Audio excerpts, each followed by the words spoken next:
Good morning to all. आपका पुनः स्वागत है। आज के वीडियो में हम भौगोलिक अध्ययन के जो शेष बचे जो उपागम हैं उनके ऊपर बात करेंगे। आज हम जैसा कि पूर्व में हमने बताया था कि उपागम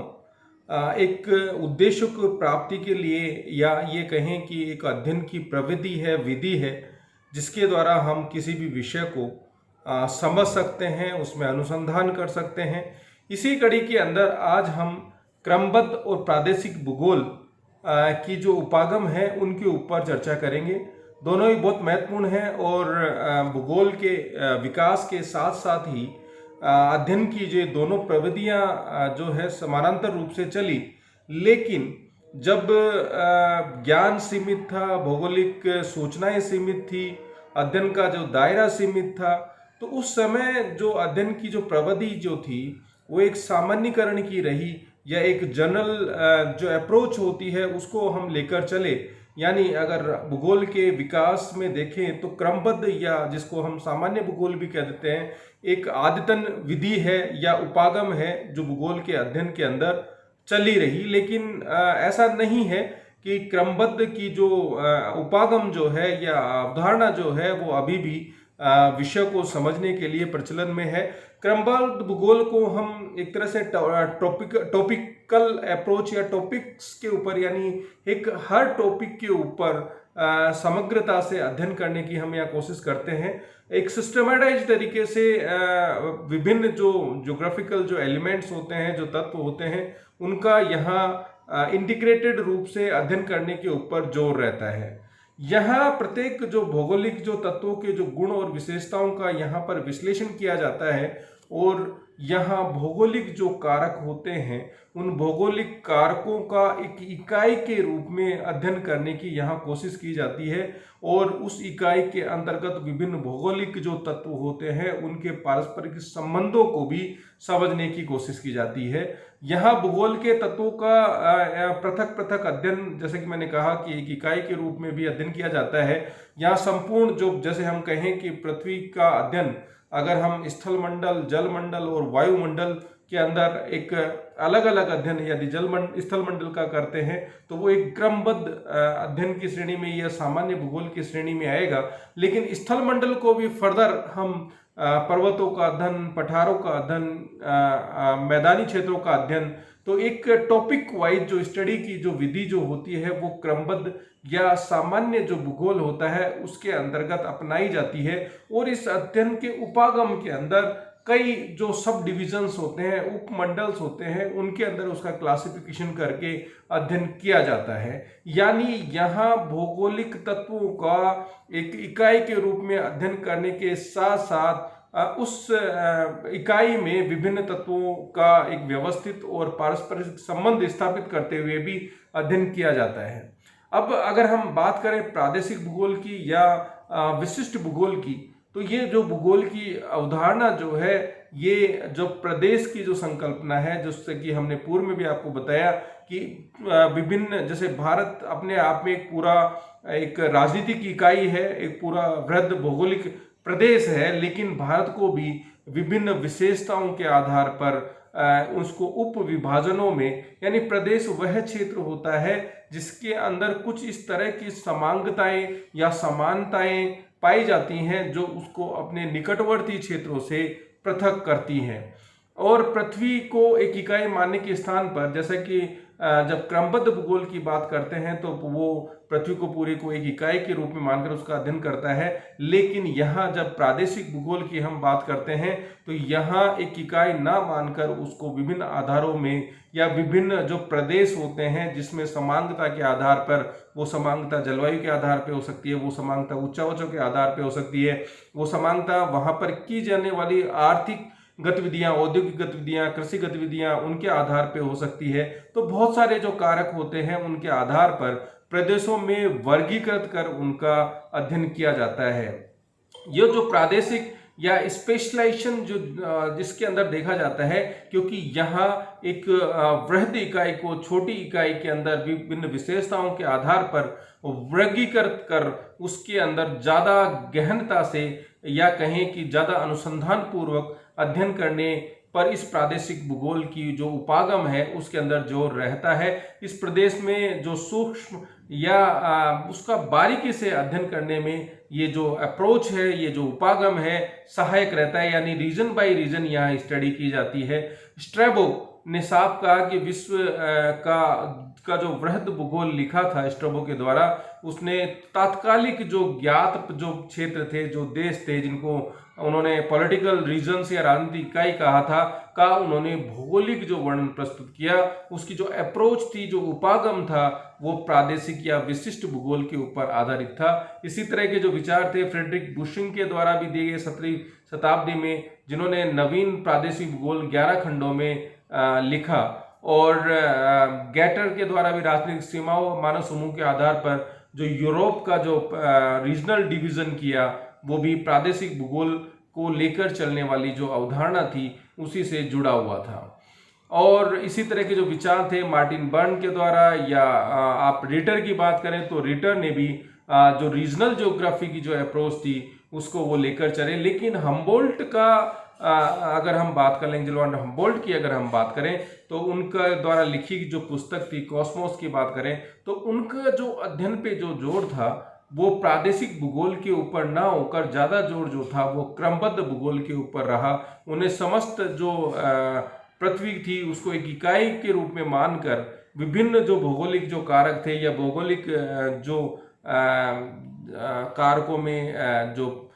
जलवायु हो या विभिन्न तरह के उच्चावच हो, उनको उस पूरी भौगोलिक इकाई के संदर्भ में अध्ययन करने की उन्होंने कोशिश की। अगर हम दोनों का अगर तुलनात्मक अध्ययन करें, क्रमबद्ध और प्रादेशिक भूगोल का, तो हम ये देखते हैं कि जहां क्रमबद्ध जो भूगोल होता है, सिस्टमेटिक जो ज्योग्राफी होती है, इसमें किसी एक तत्व पर केंद्रित होकर अध्ययन किया जाता है। जैसे मैंने कहा कि फिजिकल ज्योग्राफी को स्थल मंडल, जल मंडल, वायुमंडल, या स्थल मंडल को हम पर्वतों का अध्ययन करने पे जोर दिया जाता है। तो वहाँ पर्वतों का जो अध्ययन है वो किसी प्रदेश के आधार पे ना करके पूरी भौगोलिक इकाई के रूप में रखकर उसका अध्ययन किया जाता है। उसमें कोई सीमाओं के अंदर उसको बांध के नहीं रखा जाता, जबकि प्रदेशों में को विभाजित करके स्पेशलाइज्ड पार्ट्स के अंदर डिवाइड करके समानता के आधार पे उसके अंदर अध्ययन करने की कोशिश की जाती है। यहाँ एक विशिष्ट भौगोलिक तत्वों का अध्ययन किया जाता है, जैसे कि हमने बात की। और जब हम अगर अध्ययन विधि की बात करें, अगर हम मेथोडोलॉजी की बात करें, तो ये जो क्रमबद्ध जो भूगोल होता है, इसके अंदर एक इंटीग्रेटेड जो विभिन्न जो भौगोलिक कारक हैं उनके अंतर संबंधों के आधार पर अध्ययन करने की कोशिश की जाती है उस वृहद भौगोलिक इकाई के अंदर। यानी यहाँ समाकलित अध्ययन विधि जो है उसको अपनाया जाता है, जबकि प्रादेशिक जो भूगोल होता है, प्रादेशिक जो अप्रोच होती है, जब हमने कहा कि यहाँ समांगता की बात की जाती है, कि स्पेशलाइज्ड फैक्टर को ध्यान में रखकर की जाती है, तो ये एकाकी अध्ययन विधि के ऊपर जो प्रादेशिक भूगोल जो होता है उसमें जोर दिया जाता है। जो क्रमबद्ध भूगोल होता है वो एक तरह से राजनीतिक इकाइयों के आधार पे होता है, जबकि जो प्रादेशिक जो भूगोल होता है उसके अंदर विभिन्न जो भौगोलिक जो इकाई होती हैं, और उन भौगोलिक इकाइयों का जो विभाजन या उप विभाजन जो होता है वो समांगताओं के आधार पे किया जाता है, प्रदेशों के अंदर उसका डिवीजन किया जाता है। तो ये इसकी महत्वपूर्ण बात होती है। जबकि क्रमबद्ध भूगोल के अंदर खोज व तत्वों को ज़्यादा प्रस्तुत करने की कोशिश की जाती है, लेकिन चूंकि मनुष्य को और वातावरण के संबंधों के अंतर संबंधों को स्थापित करने की जब बात आती है, तो यहाँ विभिन्न जो वैज्ञानिक जो तथ्य होती हैं उनको प्रादेशिक भूगोल में उस स्तर तक नहीं लाया जा सकता जिस तरह की क्रमबद्ध जो भूगोल होता है उसके अंदर हम ला सकें। अगर भूगोल की हम बात करें, तो जब हम क्रमबद्ध भूगोल या प्रादेशिक भूगोल की बात करें, तो जैसे जैसे भूगोल का जो विकास हुआ, तो ये दोनों ही अवधारणाएं जो थी वो भूगोल के अध्ययन के अंदर महत्वपूर्ण रही। और जब वायरेनियस के द्वारा जब द्वैतवाद की अवधारणा को लाया गया, तो तब उन्होंने क्रमबद्ध और प्रादेशिक भूगोल के आधार पर ही द्वैतवाद या डाइकोटोमी की जो बात की थी इसको रखा। लेकिन जब हम द्वैतवाद की बात करते हैं तब ये कहते हैं कि कोई भी जो दो अवधारणाएं होती हैं, दो उपागम होते हैं, वो एक दूसरे के विपरीत नहीं होते, बल्कि वो एक दूसरे के परिपूरक होते हैं। यही बात जो है परिपूरकता की इस क्रमबद्ध और प्रादेशिक भूगोल के जो उपागम है वहां पर भी लागू होती है। क्योंकि क्रमबद्ध भूगोल में जो विभिन्न जो प्रादेशिक तत्व होते हैं, जो प्रकरण के यानी जो टॉपिक्स होते हैं, उसके का प्रादेशिक अध्ययन किया जाता है, जबकि प्रादेशिक भूगोल में प्रदेश विशेष भौगोलिक प्रकरणों यानी कि जो भौगोलिक जो टॉपिक्स है, जो फैक्टर्स हैं, उनका सिस्टमेटाइज अध्ययन किया जाता है। इस तरह से हम देख सकते हैं कि क्रमबद्ध भूगोल और प्रादेशिक भूगोल दोनों ही भौगोलिक अध्ययन के एक पारस्परिक या परिपूरक जो उपागमों के रूप में हम इसको देखते हैं। एक दूसरे को अलग करना संभव नहीं है। अब एक अलग इसी से जुड़ा हुआ एक जो अप्रोच है बहुत महत्वपूर्ण है, जो कि आपके लिए बहुत जरूरी भी है, और इस तरह के सवाल आप लोगों से पूछे भी जाते हैं कि एक दो तरह की अप्रोच की हम यहाँ बात करेंगे। एक थ्योरेटिकल की बात करते हैं जिसको हम डिडक्टिव अप्रोच कहते हैं, और दूसरी जो अप्रोच होती है उसको हम इंडक्टिव अप्रोच कहते हैं या आगमनात्मक अप्रोच कहते हैं। तो यहाँ आप ध्यान से समझने की कोशिश करना, जब हम सैद्धांतिक या निगमनात्मक उपागम जिसका थ्योरेटिकल और डिडक्टिव अप्रोच की हम बात करते हैं, तो डिडक्टिव जो अप्रोच होती है वो जनरल टू पर्टिकुलर की तरफ जाने की कोशिश करती है, यानी कि हम यहाँ पर विभिन्न जो सामान्य जो नियम प्रतिपादित किए गए हैं, पूर्व के अंदर जो निर्धारित नियम है या जो सिद्धांत होते हैं, उनका हम फील्ड के अंदर जाकर उनका परीक्षण करते हैं। क्या पूर्व में दिए गए नियम या सिद्धांत वास्तविक धरातल पर हमें देखने को मिलते हैं या नहीं मिलते हैं। अगर सेटलमेंट ज्योग्राफी में जब हम स्टडी करते हैं या अर्बन ज्योग्राफी में स्टडी करते हैं, तो क्रिस्टोलर ने जो सेंट्रल प्लेस थ्योरी दी, केंद्रीय स्थान का जो सिद्धांत दिया, तो क्या वो सिद्धांत विभिन्न क्षेत्र या प्रदेशों के अंदर या विभिन्न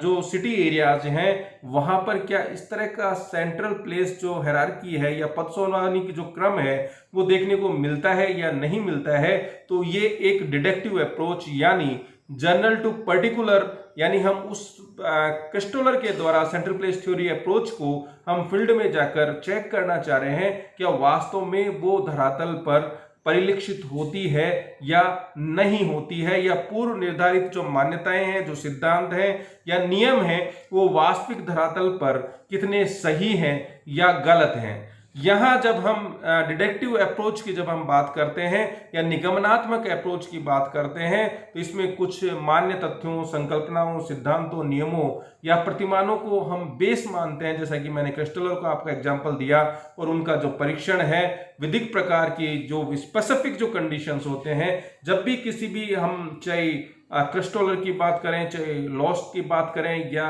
हम चाहे वॉन थोनेन की बात करें, या चाहे वेबर के इंडस्ट्रियलाइजेशन थ्योरी की हम बात करें, तो ये कुछ इनके अजम्पशंस होते हैं, स्पेसिफिक कंडीशंस होती हैं। तो उन चीजों को ध्यान में रखकर जब हम फील्ड में देखते हैं तो क्या वास्तविक धरातल पर प्रतिपादित जो ये नियम है वो कितने हमें देखने को मिलेगा। जब हम इंडस्ट्रियल ज्योग्राफी की बात करते हैं तो वेबर के द्वारा औद्योगिक स्थानीकरण का जो सिद्धांत था, तो क्या विभिन्न देशों के अंदर इस तरह का औद्योगिक स्थानीकरण, जो उद्योगों को स्थापित करने में जो नियम जो लागू होते हैं, क्या वास्तविक धरातल पर हम उनको देख पाते हैं। तो यहाँ जो डिडक्टिव जो अप्रोच होती है या निगमनात्मक जो अप्रोच होती है, उन सिद्धांतों को फील्ड में जाकर उसके वास्तविक धरातल पर देखने के लिए जो अध्ययन किया जाता है उसी को हम निगमनात्मक अप्रोच के अंदर शामिल करते हैं। बहुत महत्वपूर्ण है, विभिन्न परीक्षाओं के अंदर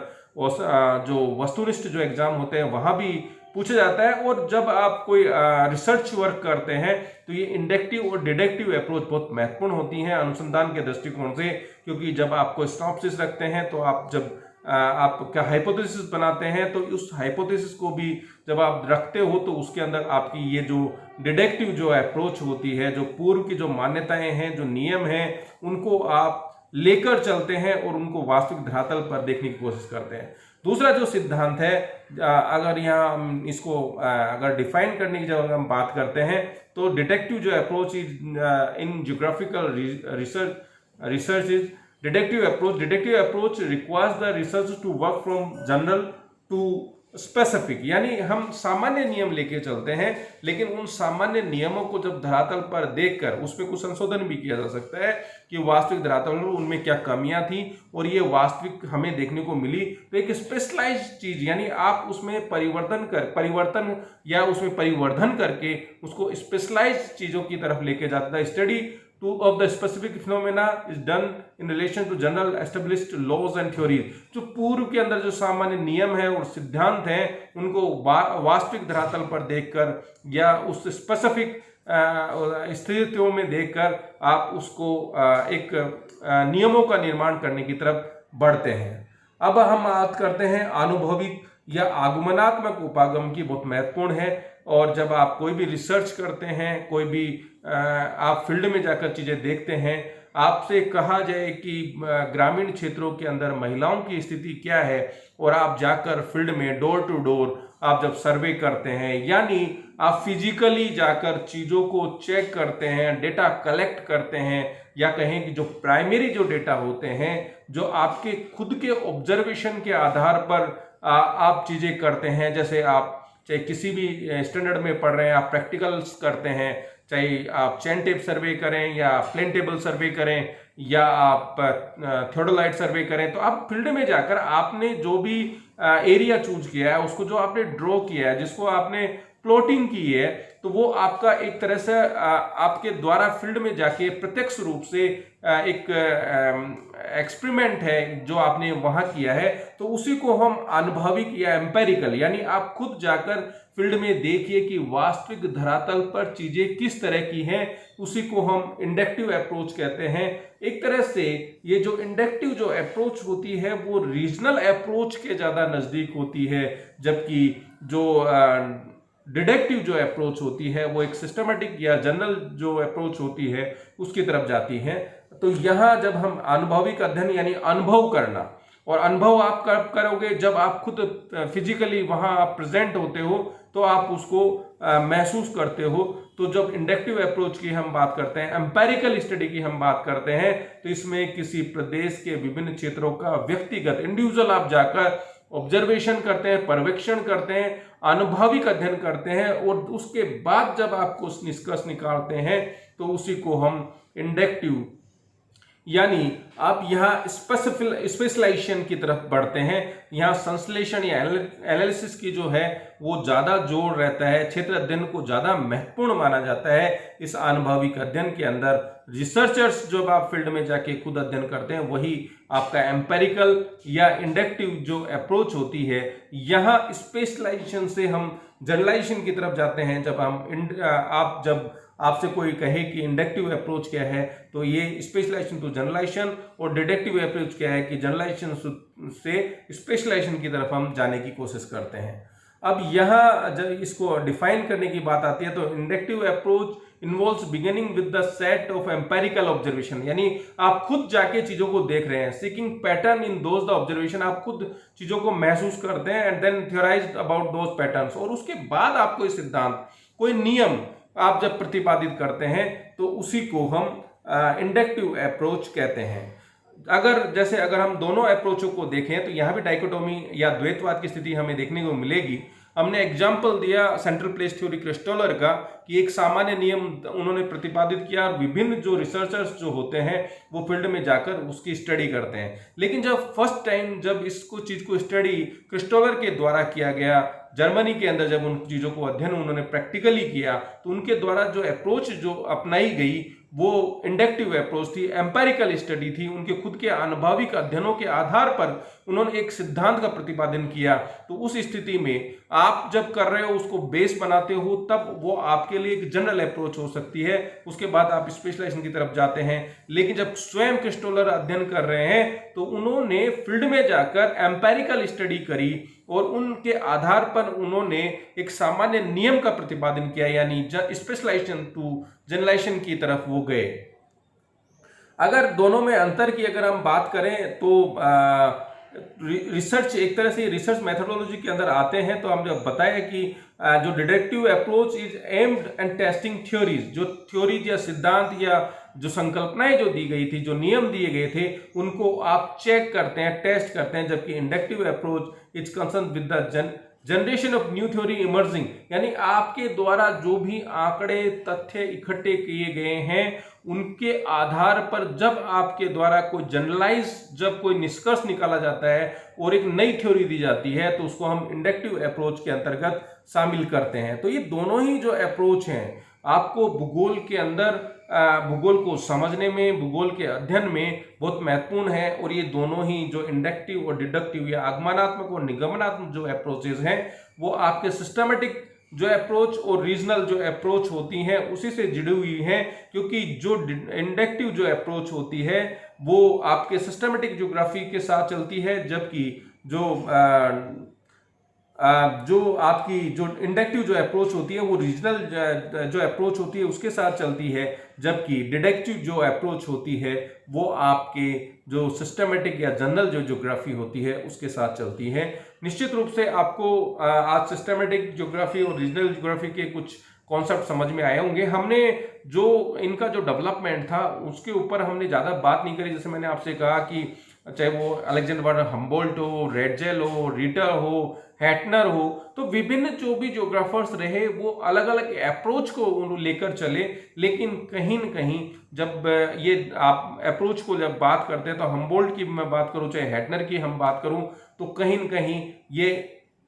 सिस्टमेटिक और रीजनल ज्योग्राफी की दोनों जो अप्रोच थी उनको पैरेलल वो लेकर चले। ये अलग बात है कि उनका जो ज्यादा कंसर्न कौन कौन सी अप्रोच से रहा, उसकी चर्चा हम बाद में ज्योग्राफिकल थॉट में करेंगे जब डाइकोटोमी या द्वैतवाद के ऊपर हम आपसे वीडियो शेयर करेंगे। धन्यवाद।